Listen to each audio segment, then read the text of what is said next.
It was just before midnight, August 8, 2013, in San Angelo, Texas.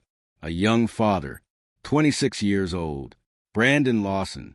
He stepped out of his home after a fight with his girlfriend. He didn't slam the door, didn't yell. He just left. He told her he was driving to his dad's place in Crowley, a few hours away. She handed him his phone charger, and that was it. She watched him pull away, not knowing it would be the last time she'd ever see him alive. His truck disappeared down a quiet road, and Brandon disappeared with it. Welcome to Dark Archives. Here, we dig into the cases that leave more questions than answers, stories that whisper when the world stops listening. If you're drawn to the unknown, you're welcomed home. Sometime after midnight, 12:30 a.m., Brandon made a call, 911. His voice was shaking. It was hard to make out what he was saying, but the panic was clear. He said he'd run out of gas, that someone was chasing him, that he needed the cops. I ran into them, he said. One guy's got a gun.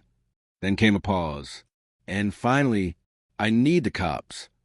And then, nothing. The line went dead. No one knows exactly what Brandon saw that night, but something or someone terrified him. A sheriff's deputy arrived at the location where his truck had been abandoned, just off Highway 277. The driver's side door was unlocked. The truck wasn't damaged. His wallet, keys, and charger were still inside. No blood. No Brandon. His brother Kyle showed up soon after. Brandon had called him too. Said he was bleeding. Said he was just 10 minutes up the road. But by the time Kyle got there, he was gone. They searched the area. Flashlights cutting through the brush, calling out his name into the dark, but there was only silence. If you've made it this far, you probably feel it too. That weight, that chill in the air when a story doesn't sit right. Subscribe to Dark Archives if you want more cases like this, the ones that stay with you long after the screen goes black. Brandon's phone kept ringing, for hours. Then one by one, the calls stopped going through, like he'd vanished.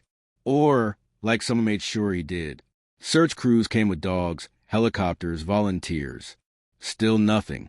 Not a shoe print, not a signal, not a sound.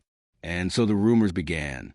Some said Brandon was high, that he was hallucinating, running from shadows in his mind. But if that's true, why call 911? Why beg for help? Others believe he was being chased, that someone was out there with him, watching, waiting, hunting.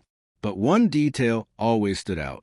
He disappeared from an area that was searched again and again, and still no trace, as if the earth swallowed him. 9 years later, February 2022, a man walking on private land stumbled onto something. Bones, scattered beneath the brush, less than a mile from where Brandon had disappeared. There were clothes, a cell phone, and fragments of a life that ended quietly, alone. DNA confirmed it. Brandon had finally been found. But even with that answer, the questions only got louder. Why there? Why not sooner? How did he die? Was he hurt and hiding? Or was someone hiding him? Brandon Lawson walked into the Texas night and never came back. And the last thing he ever said, the last thing anyone ever heard, was a whisper into the phone.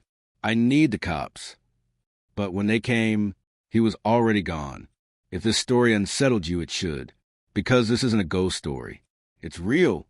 And it happened to someone's son, someone's brother, someone's father. Help us keep Brandon's name alive. Like this video. Share it. And subscribe to Dark Archives. We're just getting started. And some stories, they don't rest in peace.